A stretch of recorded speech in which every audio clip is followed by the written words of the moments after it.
Hi, I'm Markus Muhlhauser, the founder of M.G. Muhlhauser Sohne Quality Knives here in Ellington, Connecticut. And today I'm going to be showing you how we actually make a knife from start to finish. Actually, this video will cover a few days because it takes a little bit more than one day to produce a knife. We have heat treat and things like that. So we're going to take you through the whole process from start to finish. And hopefully you enjoy it. We've had a lot of requests from our customers and other folks on how we make these knives, and so we just love to show people how we do it, and to our customers you can see what went into your handmade knife. So anyway, before we get started, we might as well talk about a few of the different types of knives we make. I don't have every model here. I just pulled some that are finished this week, it looks like, or in the past couple weeks. And then we're going to actually make, you're going to follow along as we make a knife that is brand new for us. We might as well start with the new design, actually. A few weeks ago I started on these two knives, the design of which were purely because I had a piece of steel from Alabama Damascus that I wanted to try out, and I literally just took a magic marker, drew the outline of the knife freehand on the piece of steel. I was able to get two knives out of it, and we went ahead and made these two knives. And I don't like either one of them exactly enough to make it what we'd call a production model, or something that we carry regularly. Of course, we can make just about anything if folks want a knife. We've had people, actually, we're working on one right now. Chris took it off my desk, he's working on it. Somebody drew it on a napkin and wound up making it a design of their own, if you will, and they've had some other folks like Jay Fisher and some other knife makers make their version of his knife. And so we're honored to be able to make that knife for that individual. And maybe we'll stop in on that knife a little bit later. That's a one-of-a-kind type of thing. But most of our knives that we offer, we have different models, and they start like this. They start with prototypes and so forth. And these are made of Damascus steel, high carbon Damascus. We do a number of these steels, knives in these steel, but most of ours actually leave here as a high performance stainless steel. And we'll talk about the difference of that later. This knife on top, this is my favorite of the two. This is it seems like it would be just an all-around great knife for everything from, most of our knives are hunting knives, by the way, and I would actually love to carry this afield, and it would be great for our whitetail hunting or just about anything, to be honest with you. So we're trying to make a good all-around knife here. So this knife has an ivory handle, and this ivory is actually mammoth ivory. So it's pretty cool to hold something that was walking the earth tens of thousands of years ago. It's got a stainless steel bolster. We put some really nice red liners in here just to give it a little flair. And again, that beautiful Damascus, and I think it looks really nice. And then the other version of that, just a little bit different. You can see we put a nice rope pattern in on this one. The blade profile is a little bit different. Again, stainless steel bolster. This is giraffe bone, and that's become a very popular material for us to use, and we like working with it and so forth. So, and you'll see if you look really close, we'll get a close-up on this later maybe, we have some interesting mosaic pins here in the handle. A mosaic pin is basically pins inside of a pin, sometimes inside of another pin. So anyway, and I do apologize while we're filming today. It is, yeah, we're up in the north, but Connecticut does get hot, so it's hot and humid, and we do not have air conditioning. We do have a lot of fans, so I apologize if you see us sweating. I apologize if you hear the fans in the background.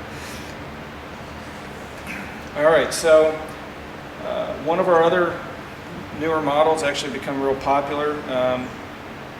This is a clip springer, and the clip springer is named after an antelope species in Africa that is pretty quick and nimble and loves to jump around in the rocks and so forth. This one also is an ivory. This is mammoth ivory as well, and with beautiful mosaic pins. and this one also does feature a rope pattern here. This has become very popular with our customers, and yeah, it's just a beautiful, nice, very light all-around knife. Perhaps our most popular model here is the Warthog, and this is a pretty big, beefy knife. This one features a wood handle, and these are stabilized woods. This one's either a redwood or black ash pearl. Actually, it's stabilized redwood. Stabilized means that it's been impregnated basically with a high-performance acrylic polymer, and that fills any voids that are in the wood itself. And basically this one has 6 mosaic pins that hold the handle on. We also have some nice protection from the from the bolsters and so forth. And this one has our vine and thorn pattern on it. And we can do just about any type of handle you want. Actually, I have in here the same knife, basically, in a mammoth tooth. By the way, all of our knives come in a wood box like this, so you'll see that this one doesn't have a clasp put on yet, but maybe later we'll show you how we package them up and what folks get when they open it up. But this is basically the same design knife. Each one's a little bit different. This one's a big, beefy knife made of thicker steel. This happens to be 440C. The other steel here is 154 cm, the other stainless. And this, as you can see, is just a beautiful piece of mammoth tooth in the handle. A lot of knife makers don't like mammoth tooth because it is very difficult to work with and it takes a while to master. And even when you have, I don't know if you could ever master it, but even when you have, it's still a pain in the behind sometimes to work with. But it does make for an absolutely beautiful knife, and people ask about its durability and so forth, and you can see anytime we work with it, it's really put on the knife quite well, and it is quite durable. So much so that I am an absolutely avid hunter, and that's what's on my personal knife. And I just returned from Africa, and I don't want to tell you how many times I dropped that knife. And it's fine. Actually, I have my personal knife here. This is a Kudu 2 model, and this is what I carry in the field. All of our knives come with a sheath. I love these diagonal sheaths. I put them on the back of my belt. And this is what I use. And again, this is a really nice example of mammoth tooth. This one's a little bit more of a natural color. When these are stabilized, we can inject a little bit of dye into it, and there's, it takes on kind of some cool colors. We have some purples, we have green like you just saw. Actually, here's some pieces that have a little bit of a turquoise color to it for a knife that we're working on now, and so forth. So this is my personal knife. It's a Kudu 2. See my name's engraved on it. We do that for our customers regularly, and on the other side, of course, the Muhlhauser Kudu emblem. So anyway, just came back from Africa last week, actually. So, and if you're curious as to what steel I carry on my own blade, it's a CPM 154. It's a high-performance stainless steel. That's a powdered steel, and meaning that it's very uniform in the production process, gives you great grain structure, and it's become my favorite steel. And like I said, I'm not really a knife collector, I'm a knife user and a hunter first and foremost, and that's what I use. And you can see here that I do enjoy a bit of nice file work. This is all hand done. You'll see us do this later. I made this knife about a month ago, and have been in the hopes of using it in Africa, and that's exactly what I did. And this is our most popular pattern of file work, and it's called Vine and Thorn.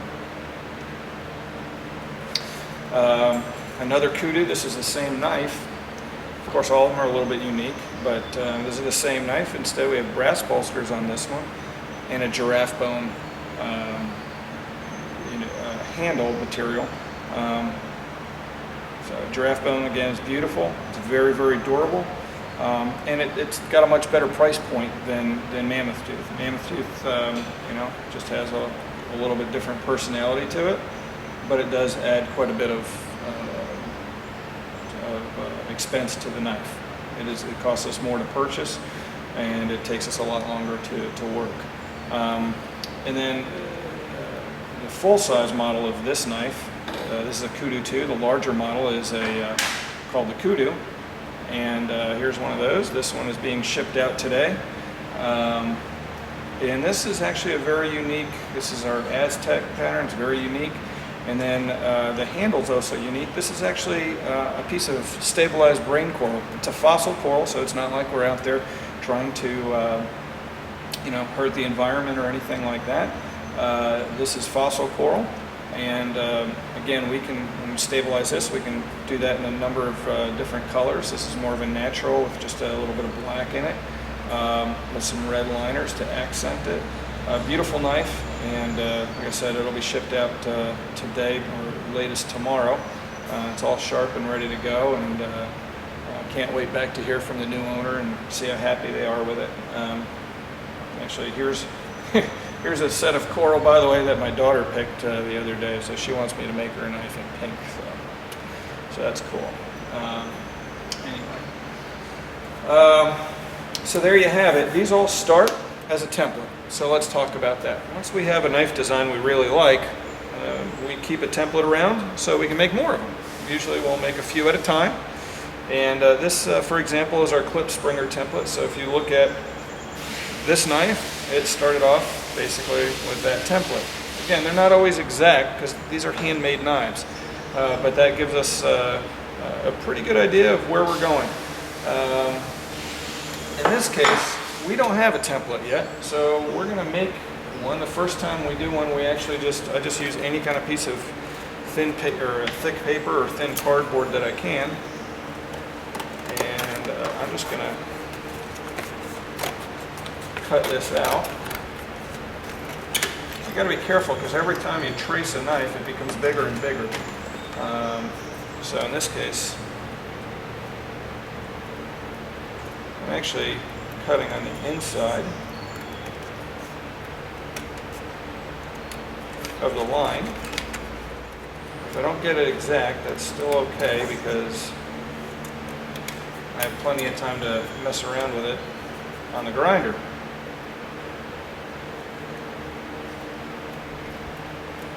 So it's kind of interesting that this design is becoming one of my favorites, those two knives. And it just started with me freehanding on a piece of steel. Those two knives will be up for sale as just one of a kind. And then hopefully we'll get this knife. This is not being custom made for any one particular customer. It's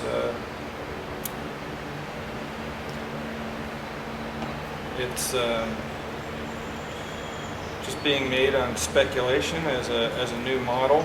But like anything else, it'll probably be for sale. Although I do readily admit that I have a drawer full of knives that just didn't quite make the cut. So, but when they're close and they're prototypes and whatnot, like these, we still put them up for sale as one of a kind. But they won't go out to a dealer or won't go out to a show or anything like that. It's going to be usually go out to members on bladeforums.com or something like that. I'll usually put those knives up for sale there. So anyway, that's what we're left with. A little uneven right here, but you get the idea.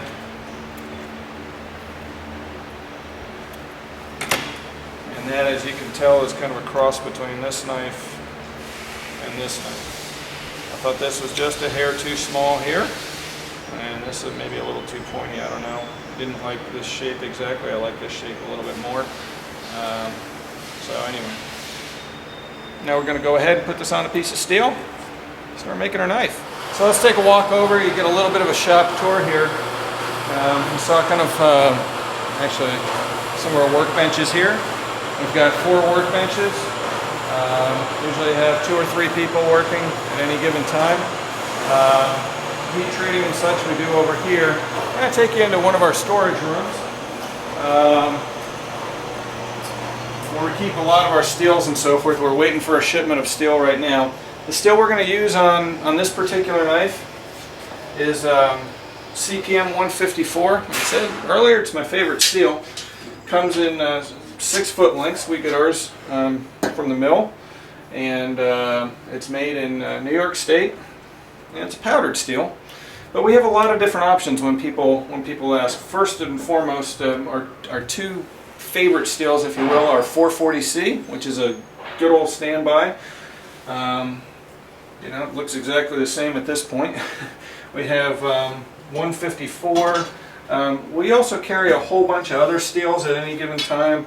CPM S30V, S35. This one is CPM S35 VN, which is a great improvement over the S30V. Still not one of my favorite steels, although if you ask any knife maker, we've all got opinions, and nobody's right or wrong, so it's what the customer prefers. We haven't made a knife in 35 in a while. Most people are preferring the some of the other ones. The 440C is a great old standby, and then the 154. So we're going to use 154, but before I go into that, we also carry at any given time a whole bunch of different other types of steels. For example, here's some Damascus steel. This is stainless Damascus. This is made by Devin Thomas.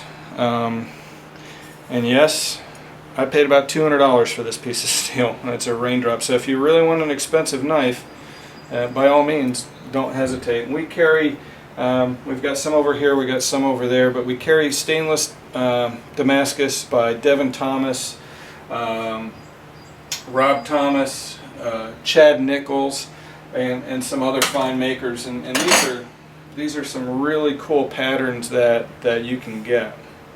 So this is a Wild One pattern, and then we have the raindrop pattern. Here's a basket weave from Chad Nichols. That's really interesting. Of course, it looks a lot better once we make a knife out of it. This is called a lizard pattern. Very interesting pattern. So one of my favorite ones, this is Devin Thomas's reptilian pattern, and he just does an amazing job with uniformity. Actually, I made a knife for my father for Father's Day and his birthday this year, made of this exact steel. So again, this is called iguana. Anyway, the list goes on. We have lots of different ones. Here's cheetah. This is a really cool pattern. So about 5 or 10% of our blades at any given time are made of these Damascus steels. These are stainless, and then we also have high carbon. And a high carbon steel is going to be a lot cheaper. The high carbon Damascus is going to be a lot cheaper than the stainless. Example of that would be like this. This is a high carbon steel. You can't really see the pattern too well. It hasn't been etched, but it's just a basic ladder pattern. And yeah, it's nice stuff. Most of the high carbon is from Alabama Damascus. Good folks there. I've made my own Damascus. I've worked as an apprentice making it, and it's just something where we can't keep up with the demand if we were going to do it here. So we concentrate on the knife making aspect rather than forging steel. Like I said, most of our requests are for the high performance stainless steels, and so that's what we use for the most part. So anyway, let's go ahead and grab that piece of steel and get working on it. Right, so let's follow me over to one of the saws, and we'll cut a piece of steel to work with here. This is kind of the dirty area of our shop, and I apologize, but we are in the middle of producing things. Chris is over there. He's working on a knife or two, and I'm going to be working on this one. And so what I'm going to do is I'm just going to roughly lay out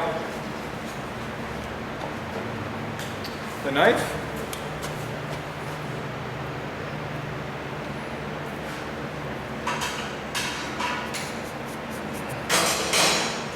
I'm just going to make a mark, and we're going to cut it.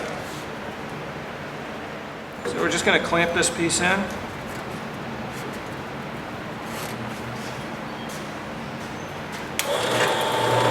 This will do its thing.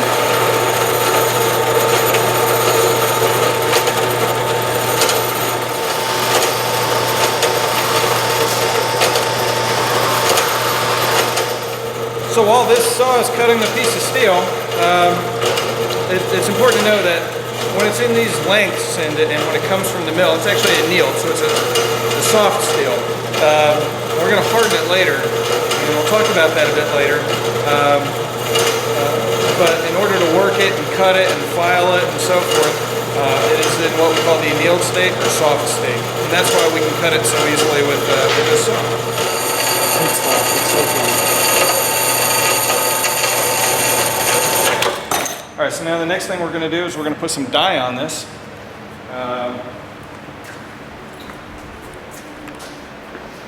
Which allows us to mark it. So you'll see it'll kind of look like a blue dye like that.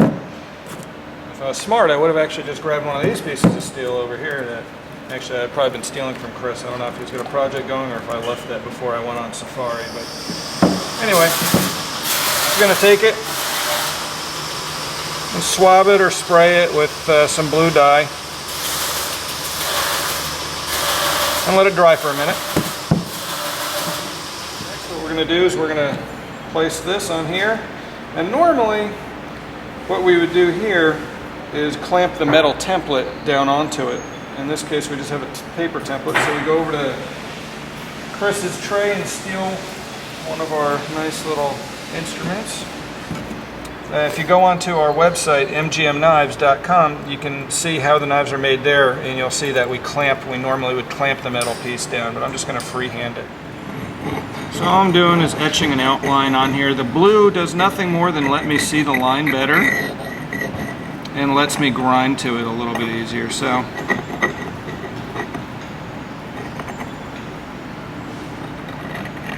a lot easier and a lot faster if we actually had a metal template, but we'll see how this one comes out. If it comes out good, then we'll make a steel template to use here on after for this particular design.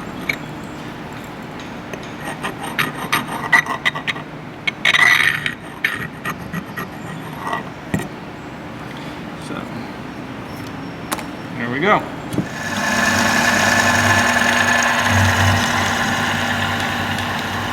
So while Chris is milling the ends of a couple bolsters evenly, let's go over to the grinder. We're actually going to profile the blade now and grind out the shape of the blade. So to do that, we're going over to our grinding area. These three grinders kind of do the bulk of the work. These are Burking, just very good high performance industrial grinders.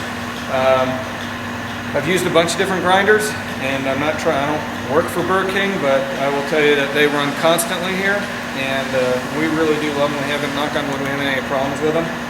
I keep putting the shields back up, the guys keep taking them off, so I'm back from Africa, and mysteriously the shields are back off, but we'll deal with that for right now.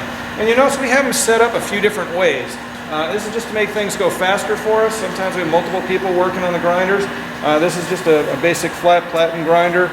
You can see underneath we have dust collection systems set up. We have multiple dust collection systems here. We have 3 different ones. This one's a small radius setup, and we can change out the little wheel here. We also do a lot of work on the slack belt here, and then here we have another one with a different attachment. So this is the one we're going to use right now, and normally I wouldn't be wearing flip-flops or sandals, but it is really hot today, and normally I'd have a respirator too. You always want to use a respirator, but I can't really talk with a respirator on, so we're gonna put away the safety rules for just one knife for myself personally, and you will notice that I always do wear the safety glasses. So we're going to use a Norton Blaze belt. These are, for this particular job, my favorite belt. This one's a 50 grit, and it'll make pretty quick work. So put it on here. All of our grinders are variable speed. adjust the tracking, and we'll be ready to go. Okay, so now we're going to start the grinding. We're going to go a little bit slower. This is one of the processes where we always want to wear gloves. And here we go. I do this pretty quick. I'm going to slow it down.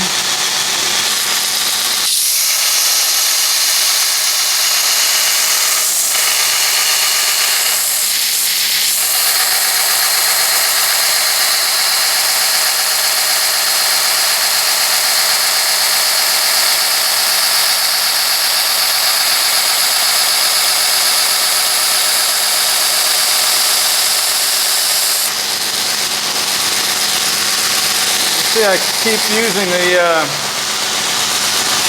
using water here just to keep it cool. And I'm going to just rough grind it first.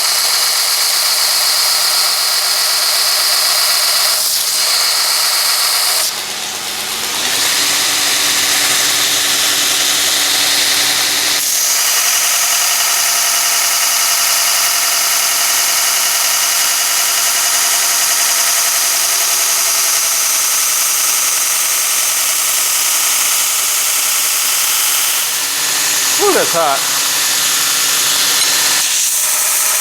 Feels really good on my toes, I can assure you.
Yeah, we're getting kind of close on this one. One thing I was debating is if I want to put a little Spanish notch in here. I think I do. So I'm going to take a quick break and just drill a quick hole in here rather than file it out. And I'll show you what I mean by that. Ideally, on a production knife, I would have done this a little while ago before I even started grinding, but we're getting close. You can start to see the shape kind of starting to appear here. We got a lot still to take off, but stick with me here. So we're just using this to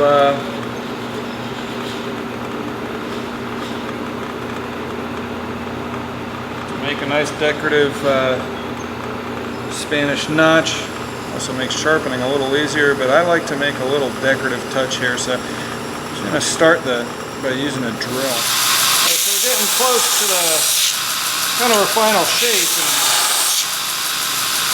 Now with a normal design, one of our existing models, we know, just to grind to the line and that's it. The shape is already predetermined. Here on a new model, I'm kind of going through, getting the feel of it. How do I like it? How does it look to me? And that's just a little bit of experience and personal preference.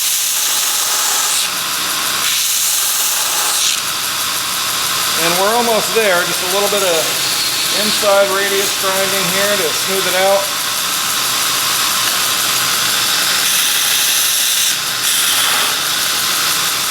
And we'll go over to the small radius grinder now and see if we can smooth that out and go from there. So now we're on the radius grinder. Just putting a shelf on here and get it tracking okay. Okay, just going to try to take out that little section here and make it nice and smooth.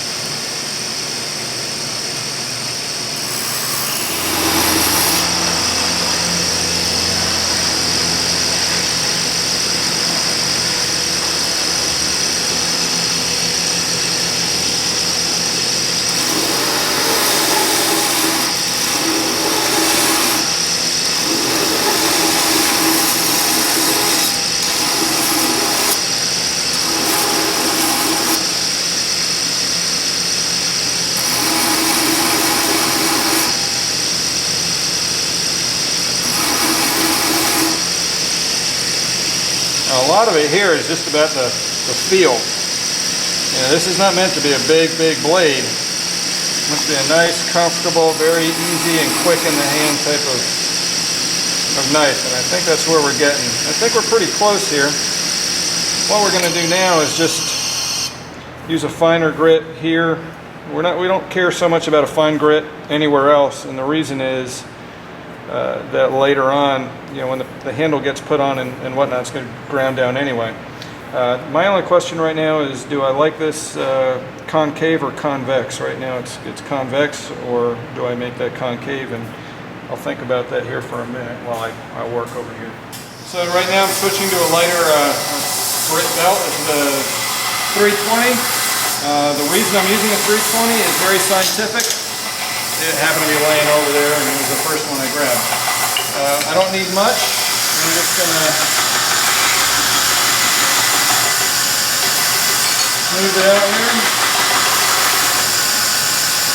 Smooth out the top, because I think we're going to do a little file work on this knife. So you can see how we do that too. I'll put about maybe 5 inches of file work on it.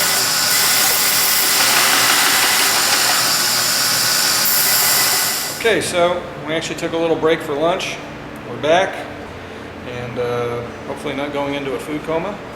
But anyway, so we've done the profile grind, and this is roughly the shape we're going to be in. Like I said before, the only thing I don't know is if I want to keep that concave or convex. Right now it's convex. I might go concave, but either way I can deal with that later. This steel, like I said, it's mill ground. In other words, it comes from the mill, so it's not really precision ground. It measures out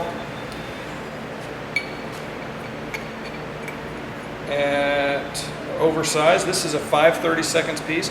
5/32 about 0.156 of an inch, and right now we're at about 0.184.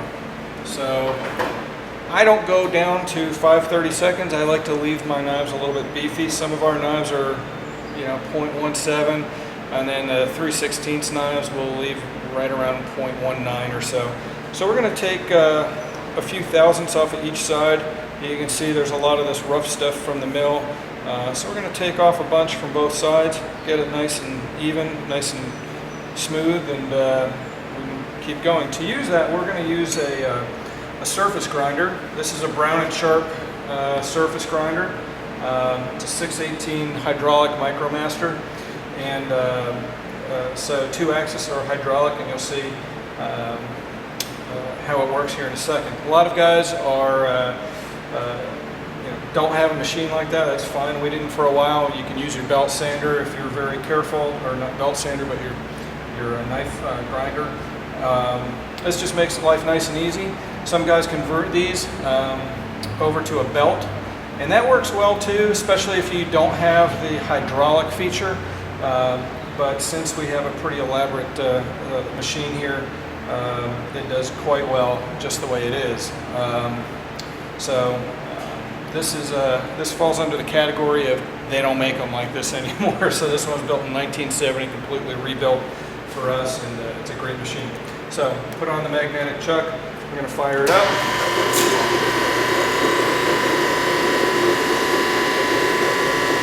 And get it going.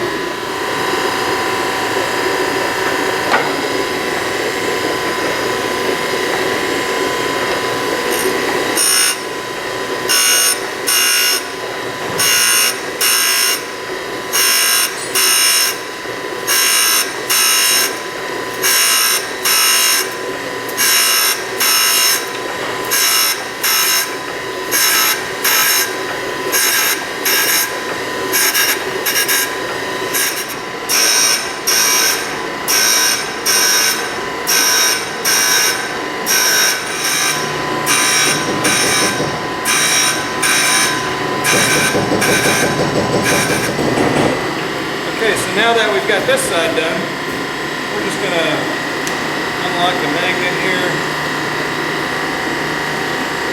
clean it up,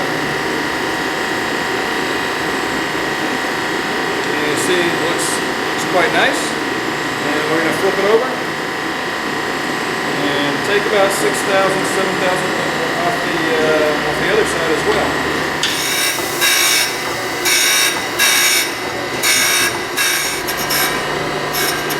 So we're just wrapping up the surface grind on this blade. And actually that's it right there. So we're going to take that off.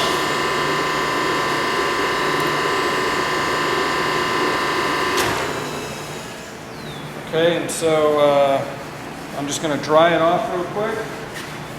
Kind of have air hoses everywhere here.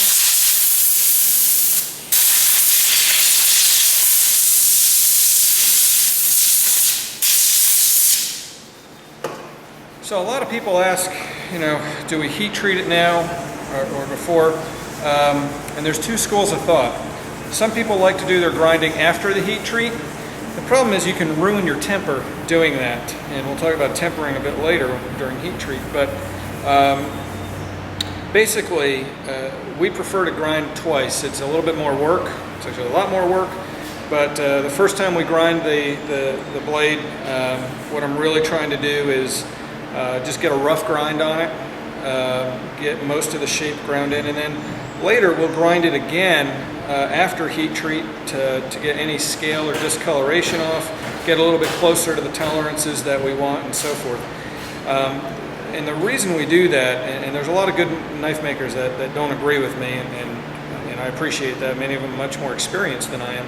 But I don't like to get that very edge of the blade. The thinner it is, the faster it's going to react to that or heat up from the friction of the belt on it and so forth. So you really don't want to get it over 400 degrees, and even though you're touching the blade and so forth and it might not be that hot, we did a little test and the very edge of it actually does get very hot, and the reason that's important is because the very edge of it is the important part of the knife. So so you'll see when we do the second grinding, it's going to be at a much slower, cooler grind than our initial one. So back to dyeing this and we'll get it ground. Okay, so all we're going to do again now is we're just going to put a little dye here and on the edge so I can kind of see what I'm doing. This allows me to see where my grind line is as I'm grinding away. So what I'm doing here is I'm scribing a couple lines onto the edge. I'm not too worried it scrapes off a little paint, but that's going to tell me where to grind to. And every knife maker, when they start grinding, when they first start out, it's always difficult to see if you're grinding correctly to the center, and then the height of the grind proportional to how deep you're going here has to be even, and then has to be even on both sides. So that's kind of the trick. I guess it's just something that we do every day now, and it's not that big of a deal. You do a few hundred of these and it turns out to be kind of mundane. But anyway, so let's go over to the grinder, we'll grind the bevels, and then we'll go have some fun doing some file work. So you can just go ahead and grind freehand, which is what we do sometimes. Personally, I like to put it in a little, I just made like a little clamp setup, and the little clamp allows me to save my fingers a little bit from the heat, because as you see I go pretty quick. And either way we want to keep a good even bevel on this. Just to save our belt, start this off slow. I'm going to take that first little bit off, going this way. You can do that with an old belt as well. Now I'll just start grinding.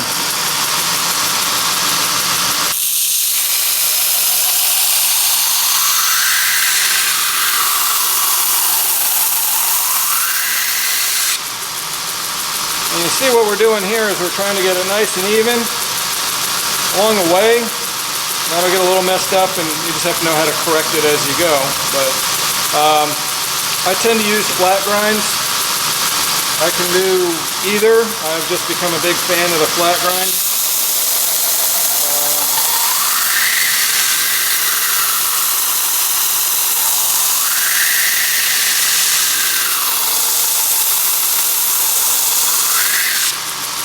And you see we're getting closer.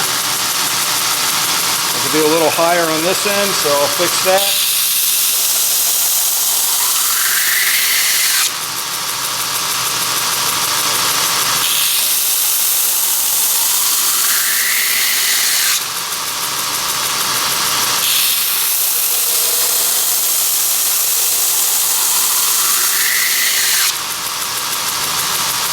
we're getting even closer. And we don't want to do too much on this first grind before heat treat, but you can see I'm really taking a lot off with every pass.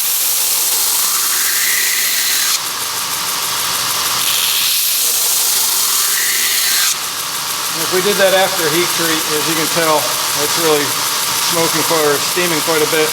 It does generate a lot of heat. So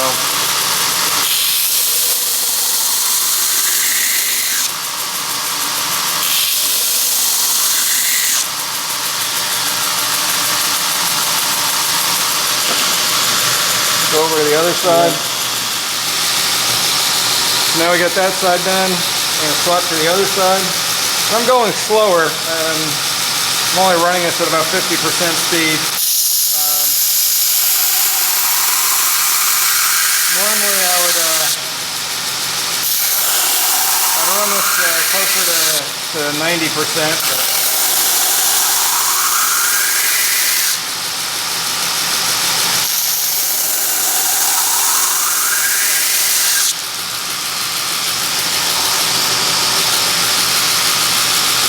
See here, I'm a little uneven. I'll fix that.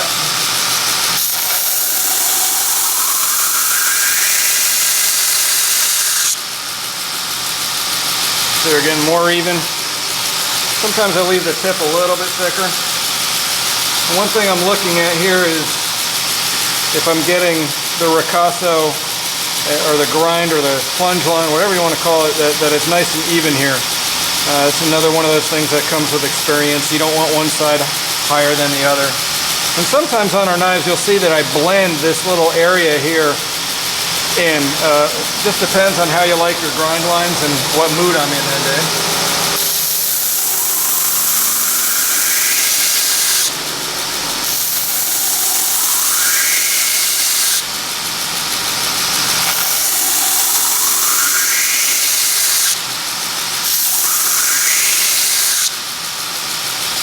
It's coming out nice and hot. And that's why that fixture really helps.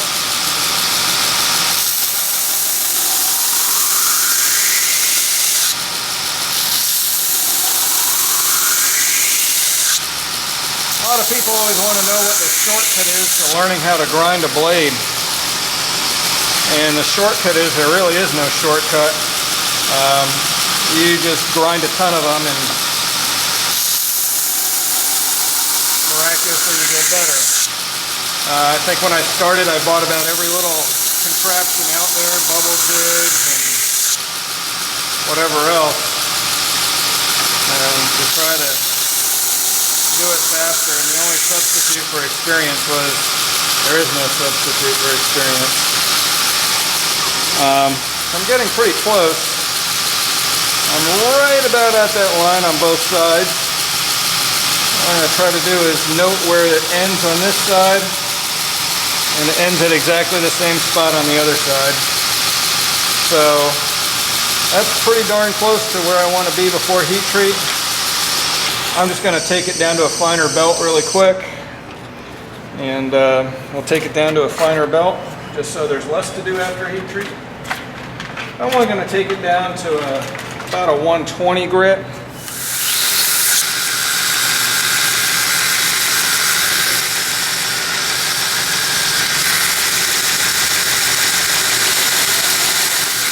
I have a little swoop there, but I'll fix that after heat treat.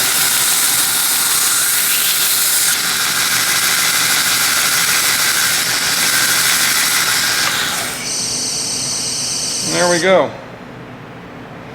So where I just kind of swooped in there on the other side, that was just because I was standing wrong. But I'll fix that. So that's pretty nice the way it is right there. And like I said, we'll get it exactly the way we want after heat treat. So the next thing we're going to do is go ahead and do some nice file work. Before we do that, we're going to drill the holes for our bolsters and for our handle. Okay, so now we're getting ready to put the bolsters on. Again, this is a prototype model, so we don't have any bolsters that or designs, so I'm just going to kind of design where I think I want the bolster. Bolsters would be something like this. I'm just trying to draw it freehand here. And I think we're good. Normally I put 3 or 4 pins in, something like that. And we'll build that and then mark out where we want the handle holes. And if we want a thong hole or not, or whatever. So right now we'll cut some pieces for the bolsters. We'll get those rough cut and go from there. So here what we're going to do is we're going to make a couple bolsters out of 4/16 stainless steel. And you can use 304, 303. A lot of guys have opinions on it. I've never had any issues with the 4/16. I've never had any issues with the other ones. So we make it out of this because that's what we have a lot of, and we don't want to mix up the pins and so forth. So we're just going to cut a couple squares or rectangles.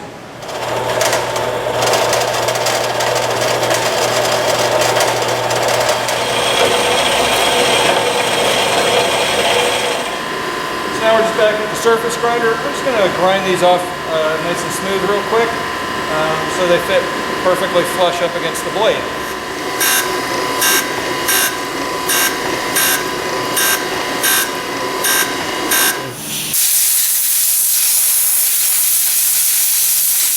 So we're just going to roughly place the bolsters into position and clamp them down. Now they're going to be ground later. All I'm going to do now, mark left and right. I have my own little way of doing this. And the front edge will probably be something like here. Hard to draw. I'm just really roughly drawing things out. So I'm going to drill a few holes here and reclamp everything, and we'll drill it out.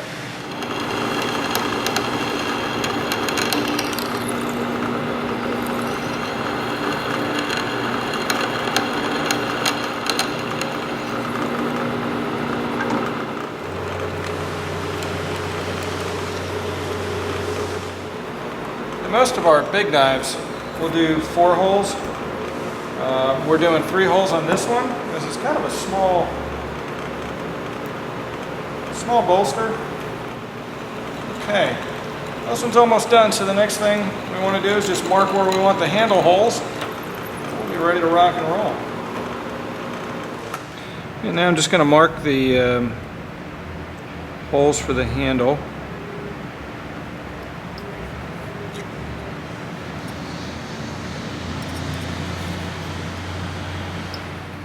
And there we go. We're going to do 3 mosaic pins on this particular model, and I think it's going to look great.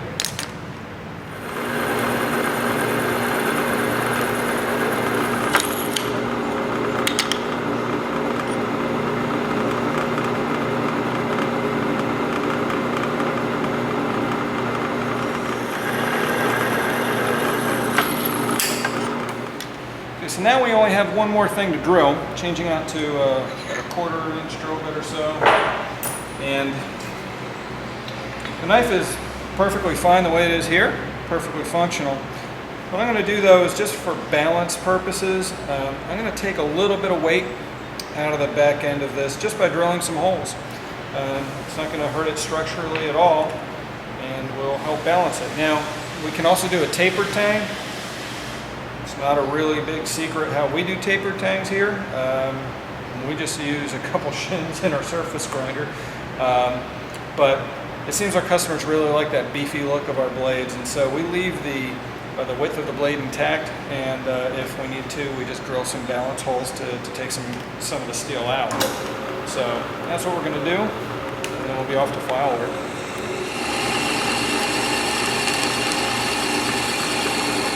With all the balance holes drilled, the handle holes, and the holes for the bolsters, we're just going to come over to the little drill press, which has got a countersink on it.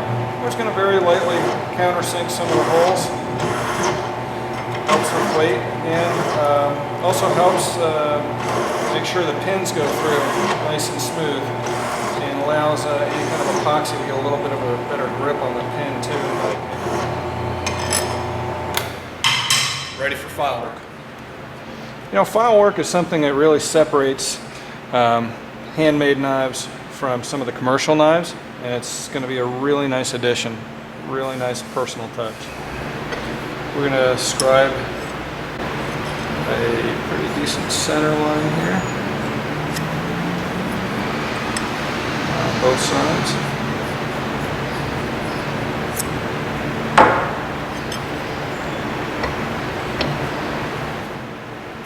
Now I'm just marking off. What we're going to do on this one is kind of our signature one. It's the most popular. It's our vine and thorn pattern. And so I'm just getting this knife laid out for that. Most of our knives are something that are handed down from, they're designed to be handed down from one generation to the next. We really want people to use them in the field, and it's something we feel strongly about. And we're just honored that people like our knives as much as we do, and enjoy using them as much as we do. So with that, we're going to start marking off each side with a file. A lot of people always ask me, what's with all the golf balls? I said, well, we're going to get a file here. Golf balls make a really good handle for files, and you can see we have a bunch of different files. And what I'm going to start off with is just a nice small triangular file just to get things started. So what I'm doing, and I don't know if you can see this, I'll see if I can move to the side so you can look through the magnifier as well. I'm just starting a little notch on every other scribe marked on the top of the blade here, and that gives me something that the round file can kind of grab a hold of. And we're going to do a lot of editing on this because I don't think you want to sit here for the next few hours watching me file something. Although maybe somebody with a real interest might like that, or who has absolutely nothing better to do than watch paint dry. But it's kind of funny. This is something that I really enjoy doing. To me, it's almost therapeutic, and it requires a lot of attention to detail, but it's something that I really enjoy. I think it's probably one of my favorite parts of making knives is doing this. And I just love the artwork behind it. And we have a bunch of different patterns, but for whatever reason, this is the one that most people like and most people want. And it's one of the first ones that I did, and obviously there's a lot of knife makers out there that do some sort of version of this. I know Maine's the first and probably will not be the last. So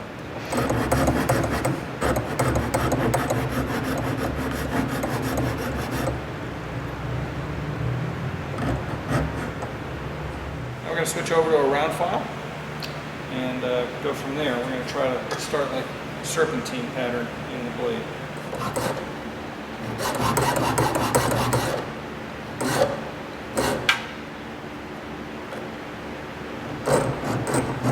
It's the same thing. We're going to go up one side, down the other, trying to keep everything nice and even.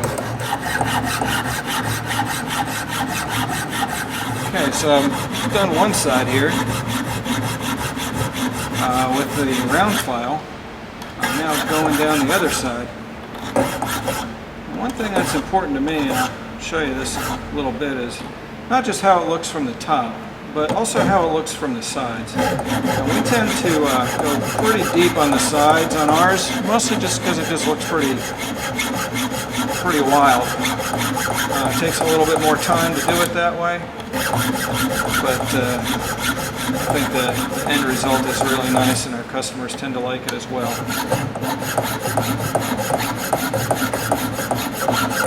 There's something special about carrying a knife like this when you're going in the woods and so forth. I really like carrying a nice knife and a nice rifle or shotgun into the woods with me, into the field. And it just becomes a part of it. It just becomes something special that you reach for when you have those special days out in the field and You can really see that serpentine pattern starting to come out here as we progress down the knife. What I'm trying to do is give it a nice little round, deep look here. What we're going to do next is start putting the thorns in front of these file marks, and for that we're going to go back to a small triangular file.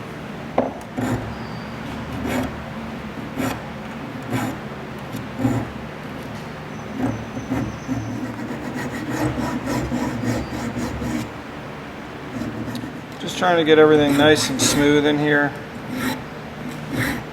Smooth it out on the buffer a little bit as well, but a lot of people ask, does the file work really kind of add any kind of functionality to the knife? And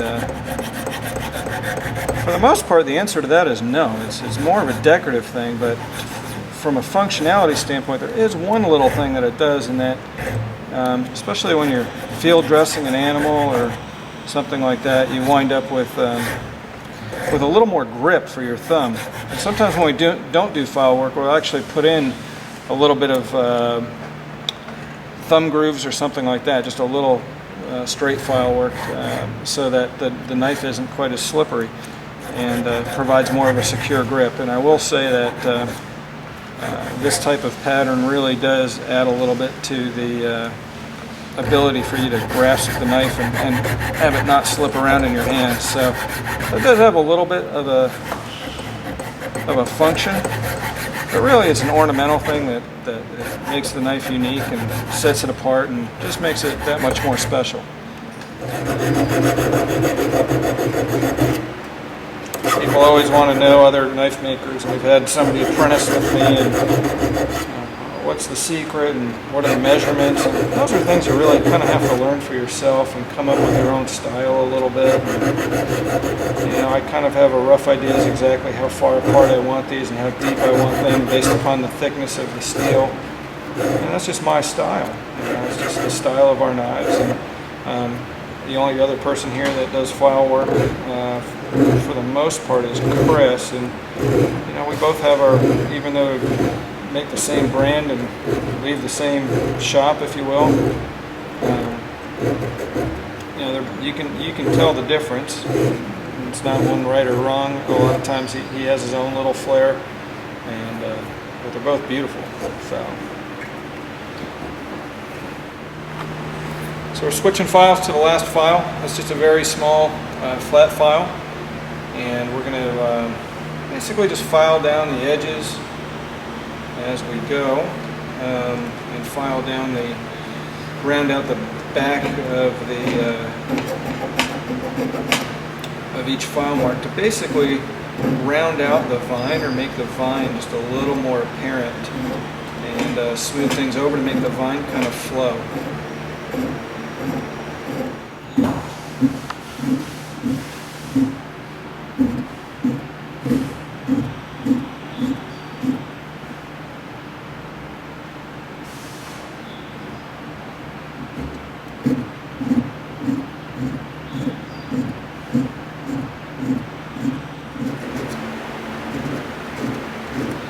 Now, while I'm rounding this out,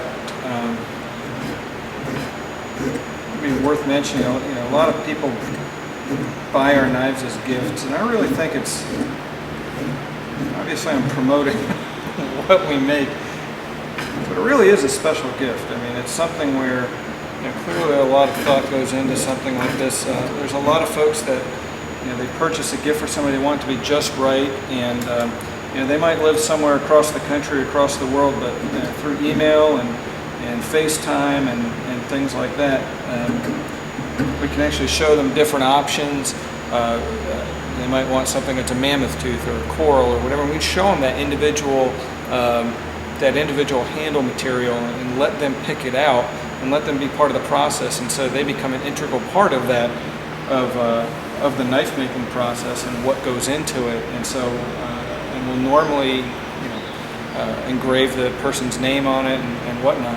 So it really becomes a personalized gift. It's something where a lot of thought went into it, and you know that it's something that's not going to be tucked away somewhere. It's something that's going to be used and be very special that that person's probably going to have for the rest of their life, and also something that they can hand down. So it's a good gift idea, if I may say so myself. I'd also like to point out that they say the camera adds 10 pounds. I'd also like to point out that I have about 3 cameras on me right now. Kelly liked that one. She's in the office doing the bookkeeping. Getting a few chuckles. Chris left for the day. I have somebody coming in a little later to look at knives and place an order. It's always nice when we have somebody coming to visit. Most of our clients are not from this area, although we just actually had a really cool gift the other day, and we had a gentleman, a very avid hunter. He is getting married soon, and he bought a matching set of custom knives. We built custom for him and his groomsmen. So they promised me a picture. Another common gift request we've had lately is we have people that are ordering them for themselves, and they might be going. One gentleman that's going on an elk hunt and has had 2 matching knives made, and one was for his guide. So he's using one for himself and then giving one to his guide, who has been his guide for, I guess, a previous hunt, and really appreciates the work that this gentleman has done for him. And as a thank you, he's going to give him one of our knives. So just talked to him yesterday. He said the only problem that he has now is deciding which knife to give him because he had 2 made. So we were just in Africa last week, and I gave a warthog model to my professional hunter there, Dowie Kemp, and Dowie really appreciated it. The only thing that I had a slight issue with is he didn't want to use it. He wanted to keep it in its presentation box and put it on his shelf in his office or in his family room, I think he said. And while we appreciate that, I really like it when our knives are used. So I made him promise me that he'd use it a few times. Before retiring it to the shelf or displaying it. So I'm glad he enjoyed it so much, but our knives are meant to be used, man. So basically all we have left to do on the file work is smooth out the sides, and we want to get kind of a nice little wave pattern going in the vine and thorn on the sides. Like I said earlier, I like the sides to be just as nice as the top when you look at it. So just going to finish that up, and we'll be ready for heat treatment.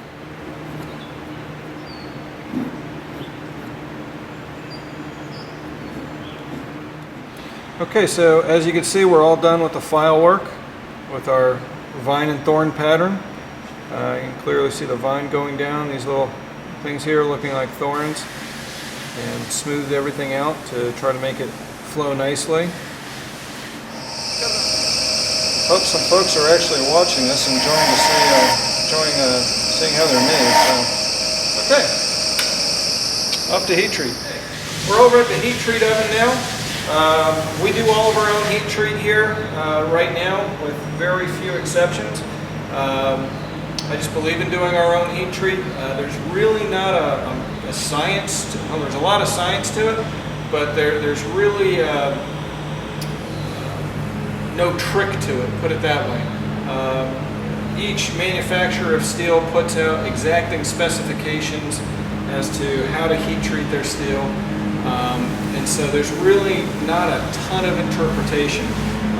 We utilize a Paragon oven. In this case, we're going to go with CPM 154, like I said, and this is a steel made by Crucible in New York.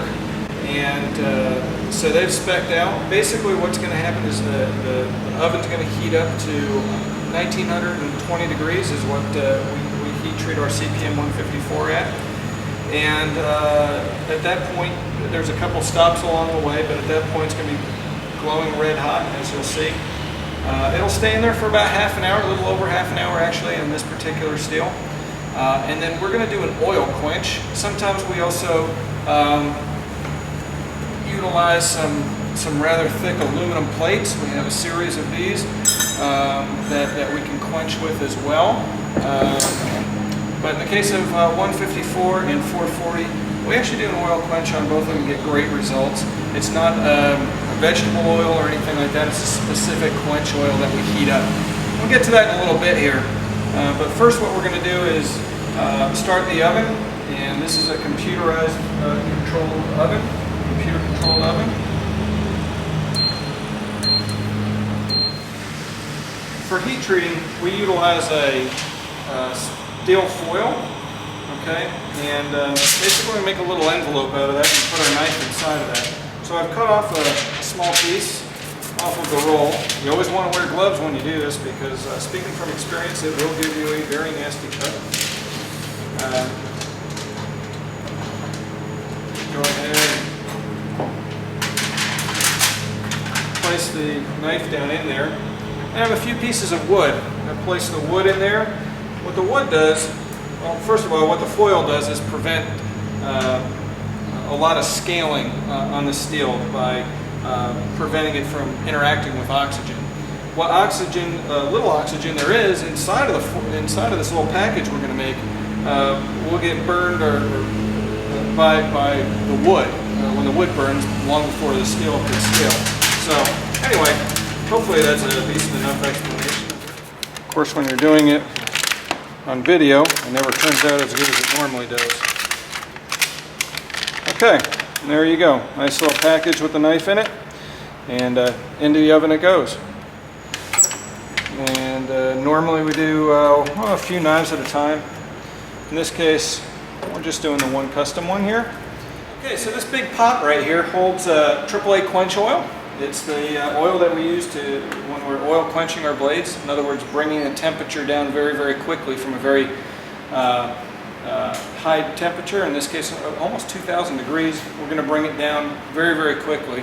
And but we don't want to do it too quick. So in other words, we're going to heat up the oil that's in here to somewhere around 140 degrees. And you'll see that it does a really good job at quenching quite quickly. So.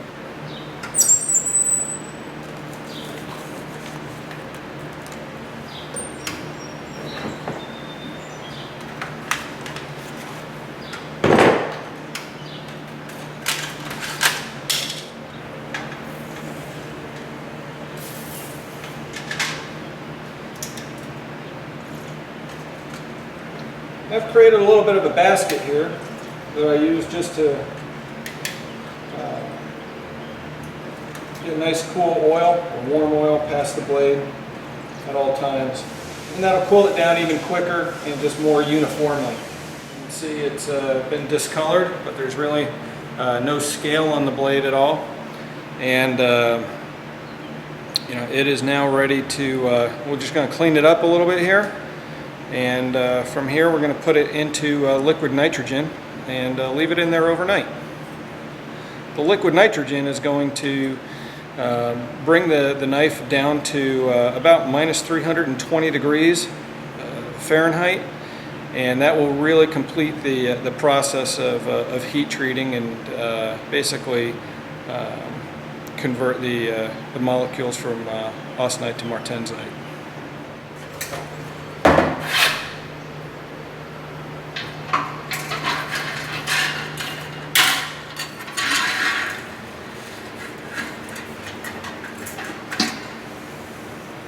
Thursday. We started the project on Tuesday. Wednesday, basically all we did was take the blade out of the liquid nitrogen, and then this particular steel goes through two tempers, about 550 degrees or so. So that's what was happening yesterday, and we left it in when we left last night, and so it should be all nice and cool this morning, of course. And now the reason we do the temper is because once it comes out of that liquid nitrogen, it's just extremely hard and brittle, so you have to get it back to a state where it's is still hard and going to hold a good edge and so forth, but not so much that it chips and it's brittle. So as you can see, it came out pretty nice. What we're going to do next is we're just going to clean up the surface here, clean up the grind to do a final grind, and then it's time to put on the bolster and the handles. Okay, so we're back at the surface grinder. Just basically taking off the discoloration from heat treat on every part of the blade but the beveled part, and of course the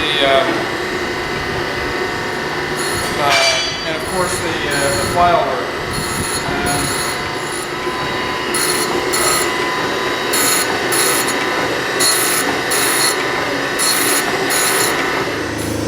Okay, so this is our Rockwell hardness tester. Basically what this machine does is take a diamond tip. It's a diamond tip penetration Rockwell hardness tester, and it's going to press that down at about 150 kilograms of force into the steel and measure how deep it goes into the steel, and that will tell us how hard the steel is. This is 154, CPM 154. We usually shoot for about 61 plus or minus a little bit. 61 hardness on the Rockwell C scale compared to 440C, which might be somewhere around 57, 56 to 58. You see a lot of times on our website that we come up with something that says like 60 and a half. It's not that we're getting that accurate, but usually what we do is we take 3 tests on each blade, and they'll usually come out pretty darn close, and we average out those 3 numbers, and that gives us a really good idea. So we do believe in testing every single blade here. One thing I like to point out is that I do regulate this and test it about once a week, and use a known hardness, usually 2 different hardnesses, just to make sure that the machine is operating properly. If it goes out of spec for whatever reason, we can adjust it internally. This is not the reading here. When I push this handle forward, it'll actually give us the reading once it stopped pushing the weight all the way down. So this blade's coming out at about 60 and a half, somewhere in there, and that's right around where we want it. 60 and a half to 61, 61 and a half. Anyway, our target's always about 61 on here, plus or minus half. We'll do this a couple more times and just make sure. So next we're just going to take some of the discoloration out of the file work here, and kind of rough up this area down here in preparation for putting the handle on later. We'll do that again, but to do this, to get in all these small crevices and so forth, we're just going to use a very light grit, very fine grit sand in our sandblaster, or media in our sandblaster, not really sand, and you'll see that'll clean that up pretty nicely.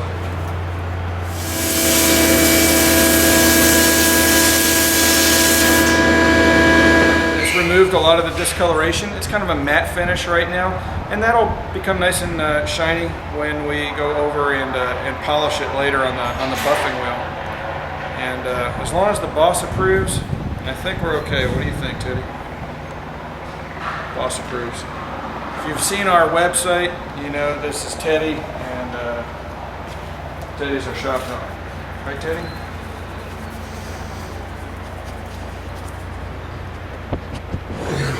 Now back to the grinder, and we're starting with about 120 grit. Just going to take off the discoloration from the heat treat and get it down to its final grind profile. We'll go for about 120 grit, and then we'll go to what's called a gator belt, or it's actually called a 3M Trizac belt. This is a Norton Blaze belt. I use these to about 120 grit, and then switch over to an A100, A65, A45, A30, and so forth, depending on the finish that we want on the blade. This particular finish, we're going to put our more popular finish on it, which is basically what we call a Scotch-Brite finish. It's kind of a satin finish compared to a mirror finish. The difference between the two, I like a little bit more of a satin finish, just because I use these knives. And if you use a mirror finish knife, they're slick, they're great. We do make a lot of them. The difference there is it's just a little more sanding and more time on the buffer and whatnot. But they do tend to get scratched up once they use them, and you know, tomato, tomatoes, whatever you like. So we'll build them any way you want. So.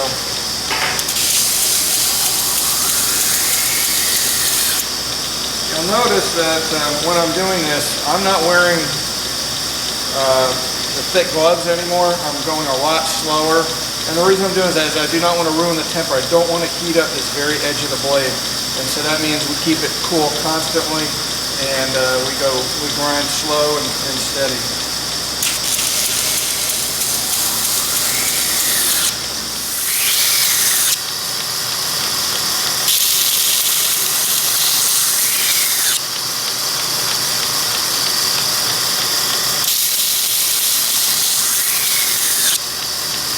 As you can see, it's cleaning it up really nicely here.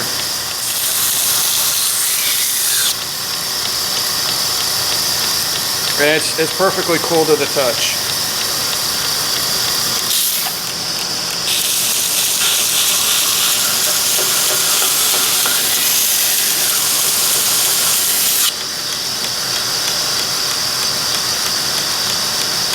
Then we've got our edge where we want it. Now we're just going to keep going with finer and finer belts. Right now I'm going over the A100 belt.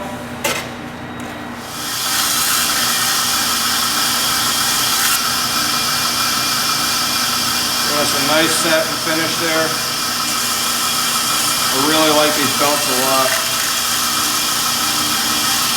Unfortunately, my taste in belts is normally very expensive. Well, these things are not cheap.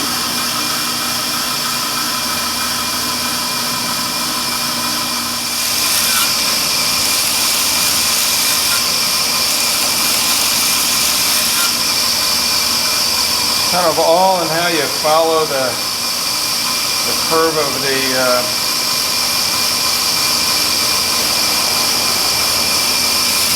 steel, and you kind of just develop a feel for it over time.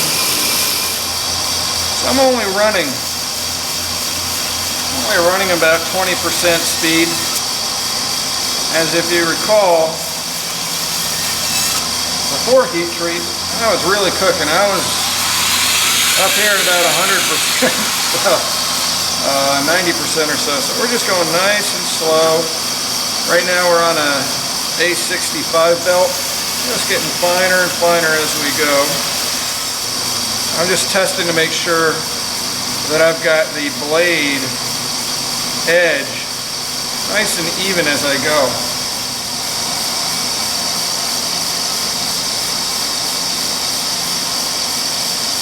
Okay, those would match exactly. Onto a 45 right now.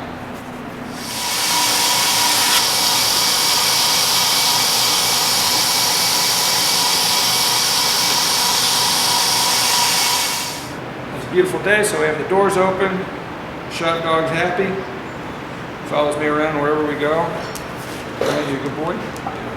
And he's nice and shaved, so he can jump in the pool all the time. And as I mentioned, we're hunters. All of our knives are built for hunting.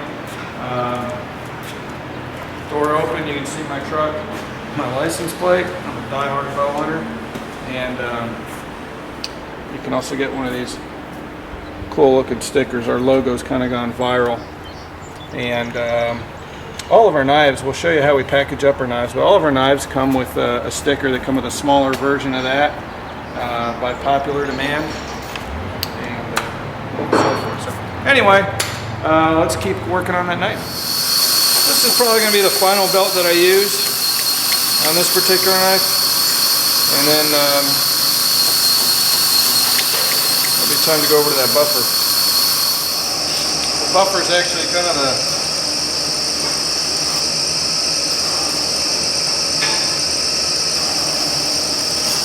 most dangerous machine we have in the shop. Just going to switch wheels.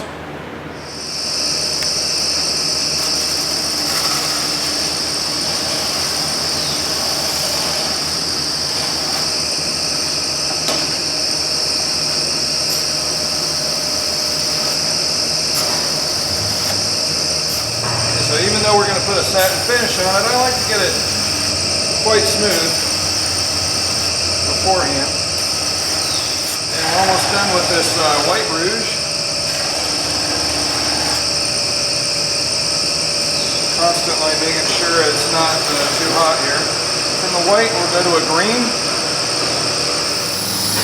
I'm just going to clean off the top of the file work, just the front part of the blade here, and then work a little bit more at getting it a little smoother inside the actual grooves of the file work. To do the top, I'm just going to freehand it.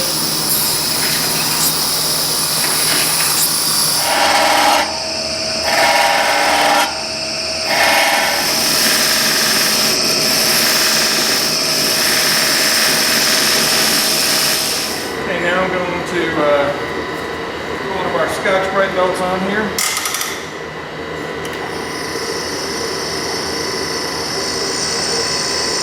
I'm just going to give this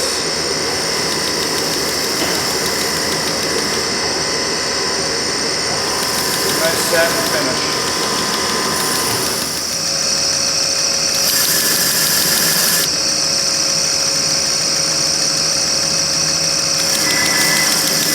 With that completed, I'm actually just going to take a little bit of blue painter's tape here.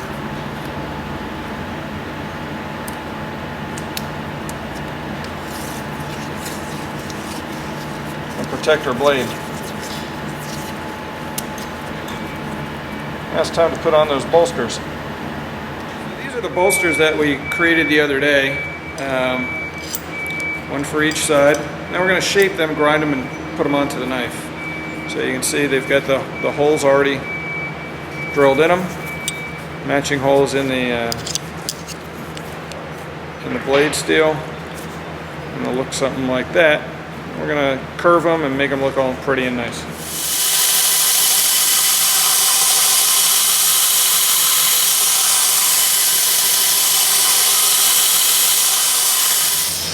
So as I'm kind of grinding that front edge, looking to see where it's going to line up here on the bottom, and we still have some more curving to go here, and also where it's going to wind up on top.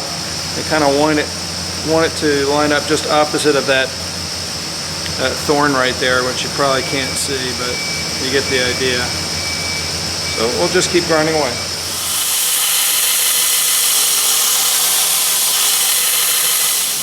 We're getting a lot closer here to where we want to be. And getting a lot closer there too. We just need to come a little bit further back, so we're just a little further back here. Alright, so just kind of freehanding the front of this.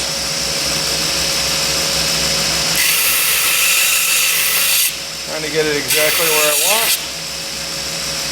I'm going to a 320 grit belt. And the reason that we're polishing the front now, that we're getting it nice and smooth, is once it's on the blade, once it's on the knife, you can't really get to that spot. So exactly what we're doing, and it takes a little bit of practice making sure you're at a good 90 degrees and getting a nice round front to your bolster.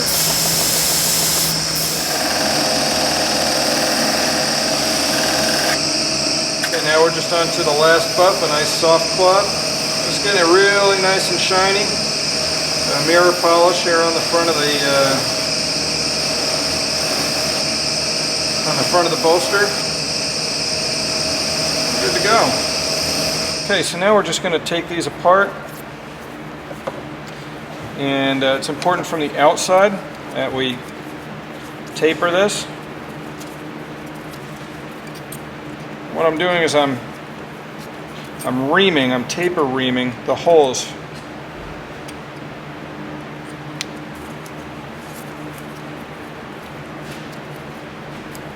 From the outside, and what that does is these are going to be held on by pins, and rather than just having the pin go straight through the bolster, the blade, and then the other bolster, we kind of make an hourglass shape so that you have essentially a little instead of just a parallel groove, you have kind of a V groove like that inside each hole. So when you peen them together, as you form the steel into the hole, it creates just a really solid bond, and there's no way you could ever pull those apart. So we do that to the outside of both, and then we'll be able to hammer in the pins.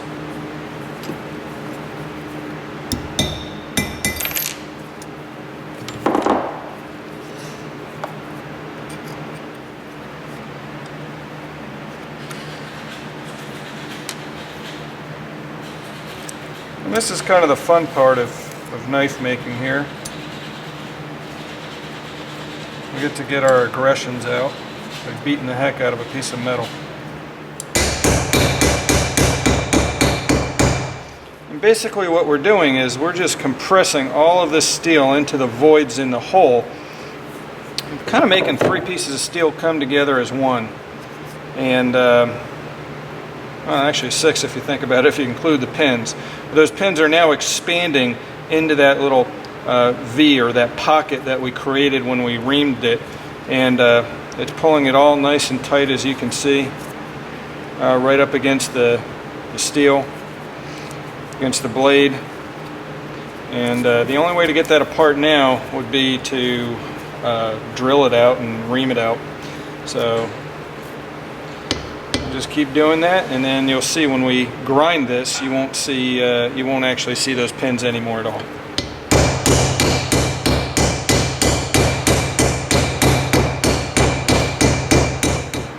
Now with the pins beaten into submission, we're going to take it over to the grinder and get this a little bit closer to where it needs to be. As you can see on this side, you can't even see where the pins are. They've really become one with the other piece of steel. We're going to do the same on this side.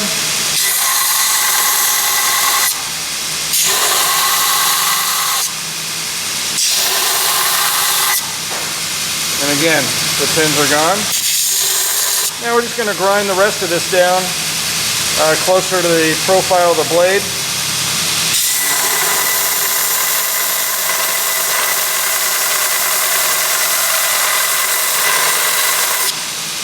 Keeping it cool, as it will heat up nicely. We want to keep everything cool.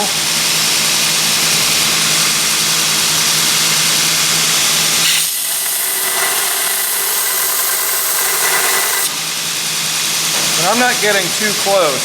I just want to get a little closer. When we go to do the handle, that's when we'll get real close.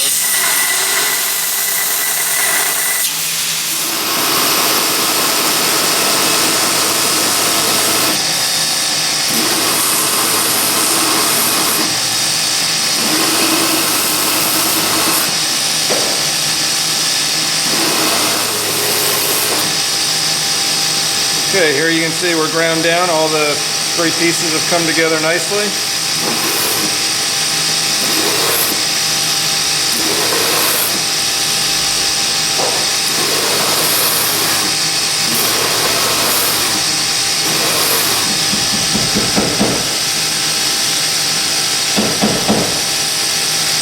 The only other thing I'm going to do is start to put a groove for your fingers in there, nice little finger groove.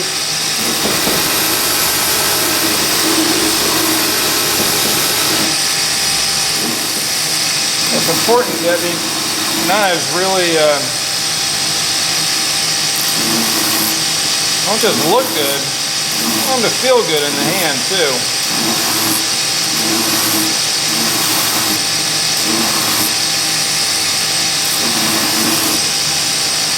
By doing this, it really kind of contours it towards to the fingers.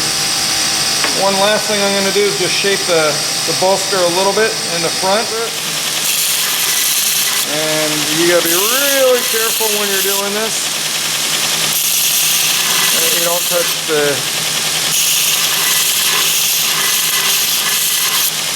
blade. But what I'm trying to do is Put a little bit of a radius on it. And then round down the front. Here you can see it's square and it's 90 degrees, and I'm trying to curve that in a bit, as you can see.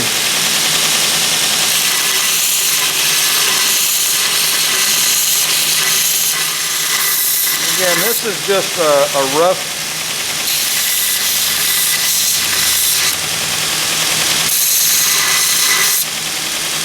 kind of a rough grind right now. We'll be getting more of this once the handle's on. I just like to get a little bit of a head start.